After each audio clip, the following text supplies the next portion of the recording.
Paz e graça, meus queridos, que a paz e a graça de nosso Senhor Jesus seja com todos, que Deus possa mais uma vez continuar nos abençoando. Eu queria orar com vocês para que Deus possa nos abençoar nessa noite mais uma vez. Querido Deus e Pai Celestial, que o Senhor possa nos abençoar, que o Senhor possa abrir o nosso entendimento, o nosso coração, para que mais uma vez nessa noite possamos meditar na Tua Palavra, que o Senhor possa adentrar a cada lar, em cada coração nessa noite e abençoá-los em nome do Pai, do Filho e do Espírito Santo. Que Deus te abençoe, que Deus te abençoe, abençoe toda a sua família, abençoe o seu lar, abençoe a sua vida, em nome de Jesus. Hoje, sábado, nós estamos aí na véspera da nossa Santa Ceia. Amanhã, domingo, é a Santa Ceia do Senhor, às 18h30, a nossa Santa Ceia. E precisamos estar preparados para participarmos desse grande momento, momento único do cristianismo, que é a Santa Ceia do Senhor. Eu queria aqui meditar com vocês acerca da história, da queda. A palavra de Deus fala, desse momento da queda, Gênesis 3. É um momento muito triste, acredito que um dos momentos mais tristes da Escritura Sagrada. Talvez nós, como cristãos, ou muitos cristãos, não param para refletir sobre esse momento, que é um momento de grande tristeza, de profunda tristeza.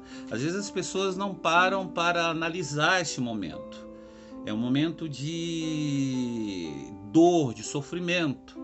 Foi esse momento que, quando é relatado ali no capítulo 3 de Gênesis, porque a história da queda ela começa ali justamente no paraíso. Deus ele criou Adão e Eva e os colocou em um mundo perfeito, para que eles refletissem justamente a glória de Deus. Deus criou um ambiente perfeito para eles, havia ali tudo o que eles precisavam. Não faltava nada para eles. Eles tinham um ao outro, eles tinham o trabalho propício a eles tinham todas as suas necessidades supridas naquele lugar, não tinha falta nenhuma, tinha a presença do próprio Deus naquele lugar. Então não tinha falta de nada naquele lugar. Então tinha paz, tinha um ambiente propício, era o lugar perfeito, a morada perfeita, a casa perfeita. Nós vemos que as pessoas hoje elas buscam o ambiente perfeito, o lugar de paz perfeita. E o mundo não nos proporciona isso. Nós vemos nos filmes, as pessoas acreditam sempre naquele final feliz perfeito. Isso é só aquelas histórias, que as pessoas sempre que terminam aqueles filmes, principalmente naqueles filmes da Disney, que fala assim, viveram felizes para sempre, Ou seja, o final feliz perfeito. Então, o Éden, no mundo que nós vivemos não tem isso, mas lá no Éden tinha isso. Era o mundo perfeito, a casa perfeita, a morada perfeita. Então Deus criou esse ambiente perfeito. Deus criou os seres humanos perfeitos. E eles também tinham ali o lugar perfeito, tudo era perfeito. Até que chegou ali uma serpente, e no corpo dessa serpente chegou ali Satanás, que foi incomodar justamente ali esse homem e essa mulher. Ou seja, Satanás chega ali para tentar o homem e a mulher. E quando Satanás tenta esse homem e essa mulher, o que é que acontece? Ele consegue ali reverter aquele quadro, ele engana esse homem e essa mulher. Ele consegue fazer com que esse homem e essa mulher mude completamente o quadro daquele lugar.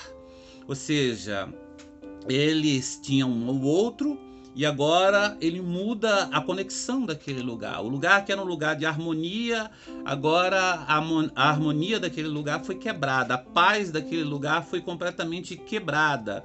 Nesse cenário agora que aparece Satanás, aquele lugar agora é um lugar agora de profunda tensão, porque ao consumarem aquele ato de desobediência a Deus, porque Deus deu tudo para aquele homem, para aquela mulher, mas Deus colocou uma cláusula lá. Ele só não podia tocar em uma árvore, no fruto de uma árvore que tinha, ou seja, comer o fruto daquela árvore que tinha no meio do jardim. Era a única cláusula que tinha Era a única condição que Deus impôs a eles. Todas as outras coisas eles podiam fazer. Era algo simples de se cumprir. Então todas as outras coisas eles podiam fazer, podiam desfrutar de tudo. Mas aquela única cláusula Deus colocou naquele contrato, vamos dizer assim. Mas esse homem quebrou esse contrato completamente. E quando ele quebra esse contrato, ele consumou o ato de desobediência. E eles passaram de um status, né, de ausência de culpa para um status agora de culpados. Agora eles eram culpados e passaram a desonrar a Deus. E passaram agora para um status de vergonha e condenação. Então se tornaram agora pessoas que estavam condenadas diante de Deus, porque Deus já tinha avisado isso de antemão para eles. Imediatamente tudo muda, aquele cenário muda completamente, porque eles se decidiram, juntamente os dois, se rebelarem contra Deus. Isso é muito triste, porque quando a gente olha para o cenário, às vezes as pessoas começam a pensar, olha, mas Deus ele foi muito rígido, porque eles somente desobedeceram a Deus. Eles somente comeram do fruto. E Deus expulsou eles do jardim. Deus colocou eles para fora do jardim. Deus não poderia ter perdoado eles. Mas quando você começa a observar as consequências do ato de Adão, do ato de Eva, do ato do homem e da mulher, daquilo que eles fizeram, daquele ato, porque Deus tinha avisado para eles que o ato da desobediência deles iria trazer morte, não somente para eles, mas para toda a sua descendência. Então, quando esse homem desobedeceu a Deus, quando essa mulher desobedeceu a Deus, imediatamente aquele ato de desobediência, aquela morte, foi transferida não somente para eles, mas também para toda a sua descendência, para todos aqueles que viriam posteriormente, depois deles, para os seus filhos. E isso veio de geração após geração, chegando até nós aqui hoje. O caos, a morte, as doenças, as brigas, os assassinatos. E às vezes as pessoas começam a falar de coisas que elas não entendem, que elas não sabem, e criticar a Deus, dizendo que Deus foi rígido. Quando Deus pegou então e expulsou o homem do jardim e colocou lá um anjo com a espada flamejante na porta do jardim. E esse homem nunca mais vai poder voltar para esse jardim. Porque ele não foi expulso somente de corpo, mas de alma, de espírito ali daquele jardim. E Deus disse que ele não voltaria mais para aquele jardim. Porque esse homem foi expulso daquele jardim. Porque esse homem quebrou aquela aliança que ele tinha com Deus. E é muito triste quando nós olhamos isso. Nós olhamos esse cenário do que aconteceu. E a sequência da história que nós vemos que as consequências dessa rebelião, ou seja, os filhos que nasceram de Adão, os filhos, a geração que veio posteriormente, foi uma geração que já veio corrompida, uma geração que já veio marcada, com a natureza já ferida, porque essa geração ela nasceu já contaminada pelo pecado de Adão. Nós vemos que o próprio Caim, ele vem e já nasce com um sentimento, né, marcado pelo pecado de Adão, e ele vem e assassina o seu próprio irmão. Ele tem um sentimento de inveja e ele mata o seu irmão. Ele mata o seu irmão. Ele tira a vida do seu próprio irmão. Ou seja, nós vamos ver nas primeiras civilizações, no caso de Lameque, nós vamos ver assassinato, nós vamos ver morte, nós vamos ver ali, Lameque ali, ele ignora qualquer ideia que se possa ter em relação ao matrimônio e ele casa com 2 mulheres. Ele já começa a ferir essa questão do matrimônio já no princípio.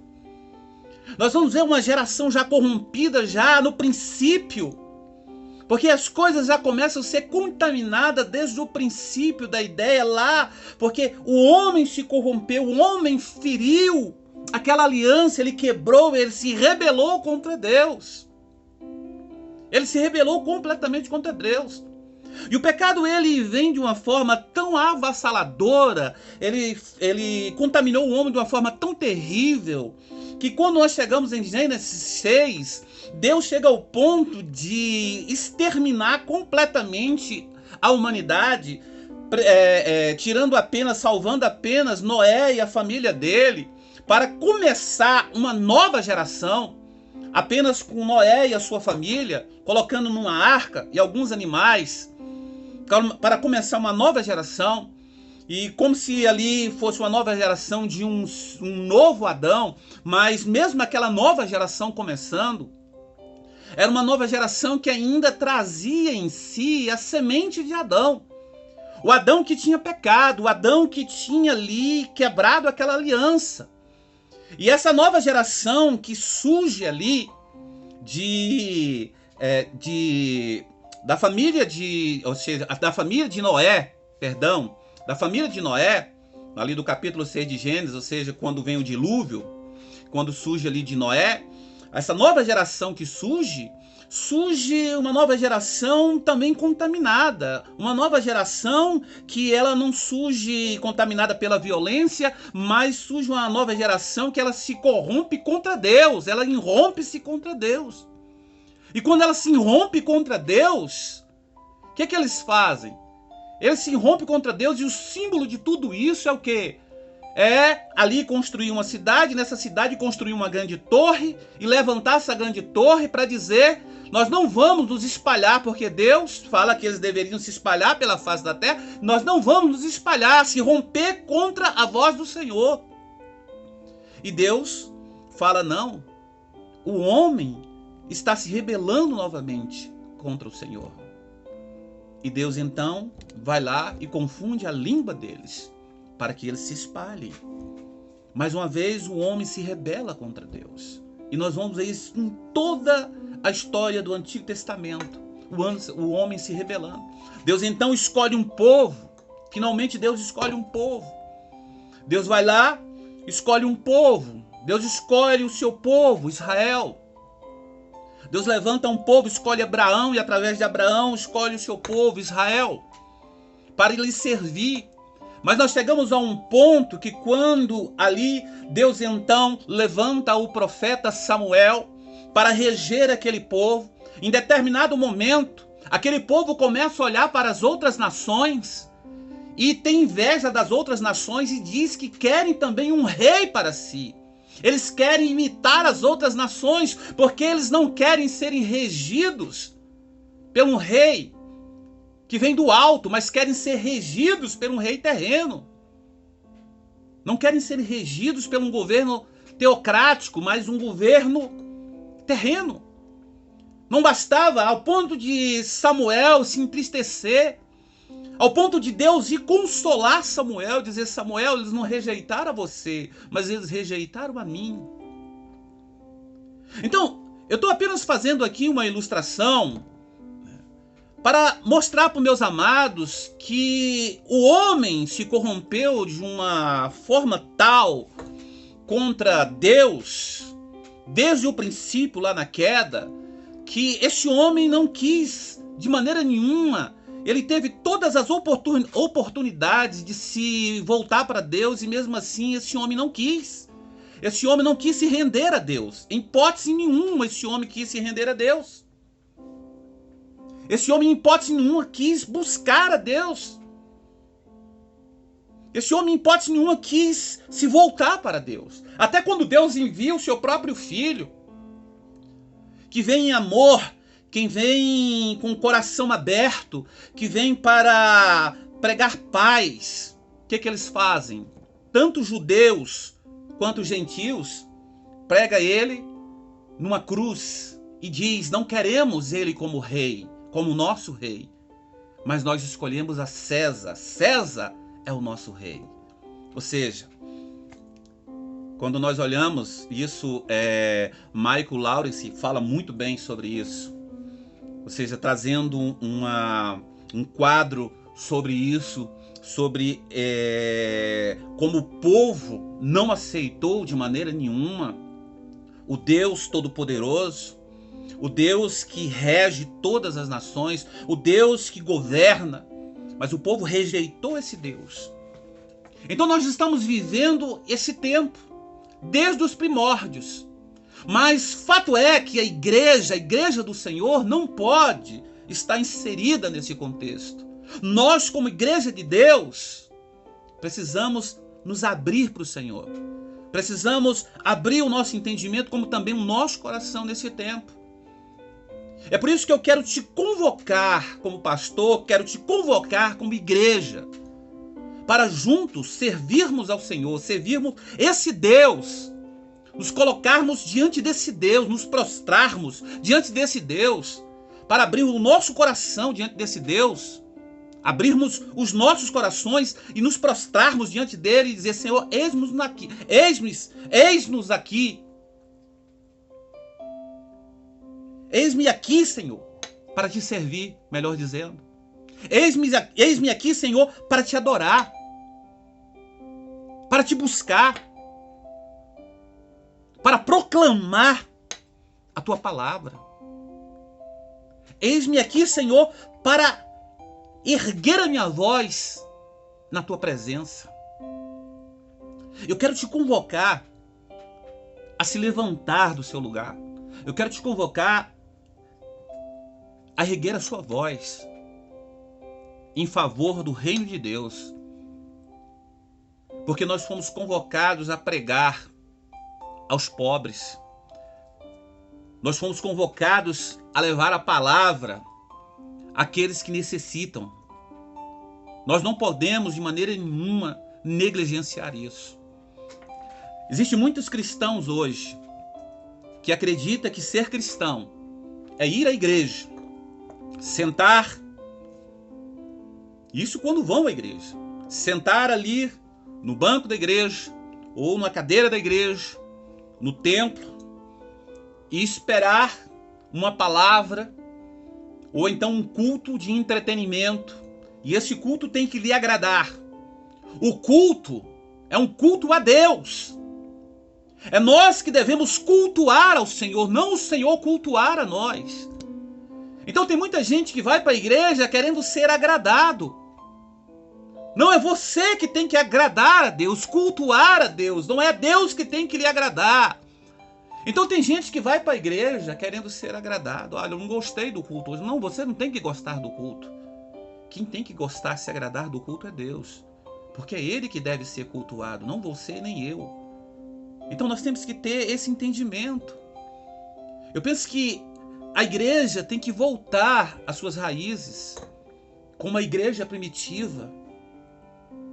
A igreja que dava a sua vida, a igreja dos mártires que derramava o seu sangue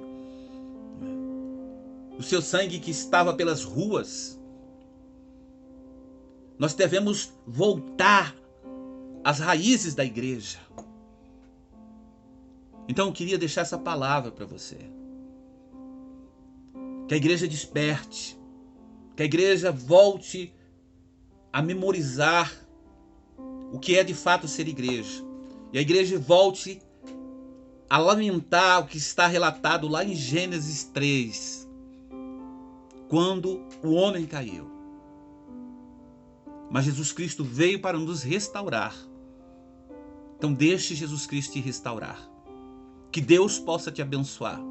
Lembrando que amanhã, Santa Ceia do Senhor, 18h30. Que Deus te abençoe. Eu quero orar com você. Quero orar pela sua vida, quero orar pelo seu lar, quero orar pela sua família. Quero pedir a Deus que Deus possa lhe abençoar de uma forma muito especial, em nome do Senhor Jesus Cristo. Então, nós vamos orar, nós vamos pedir a Deus que a graça dele venha sobre a nossa vida. Então vamos orar em nome do Senhor Jesus nessa hora. Vamos pedir ao Senhor que a graça dele se manifeste de uma forma gloriosa. Ore comigo. Querido Deus e Pai Celestial, no nome santo do teu Filho Jesus Cristo, nós oramos ao Senhor e pedimos ao Senhor nesta hora que o Senhor possa derramar sobre cada família que está comigo orando agora a tua graça. o teu poder, a manifestação do teu amor. Que o Senhor possa, meu Deus, alegrar cada coração que está necessitado, que está triste e angustiado, precisando do toque das tuas mãos, Pai. Ouve a nossa oração, ouve o nosso clamor. Pai, abre as comportas dos céus sobre essa família, sobre esse lar, sobre esse pai, sobre essa mãe, sobre este filho, sobre esta filha. Faz um milagre acontecer, meu Deus. Meu Deus, em nome de Jesus Cristo, abençoa a Santa Ceia, que amanhã, domingo, será celebrada. Que estejamos todos juntos em comunhão, participando deste momento tão sublime. Nós oramos, te clamamos e te pedimos em nome do Senhor Jesus. Fala conosco, Senhor. Fala conosco através da tua palavra, através deste momento especial que será a Santa Ceia. Nós oramos e desde já te pedimos em nome do Pai, do Filho e do Espírito Santo. Amém e amém. Que Deus abençoe a sua vida, que Deus abençoe o seu lar, que Deus abençoe a sua família, que possamos, se assim o Senhor permitir, estarmos juntos amanhã, mais uma vez, em nome do Senhor Jesus. Que você tenha um domingo muito abençoado, em nome do Pai, do Filho e do Espírito Santo. Que a graça de Deus Pai, que a doce comunhão do Espírito Santo e que a bênção de nosso Senhor Jesus Cristo seja sobre a sua vida sempre. Fiquem com Deus, em nome do Senhor Jesus.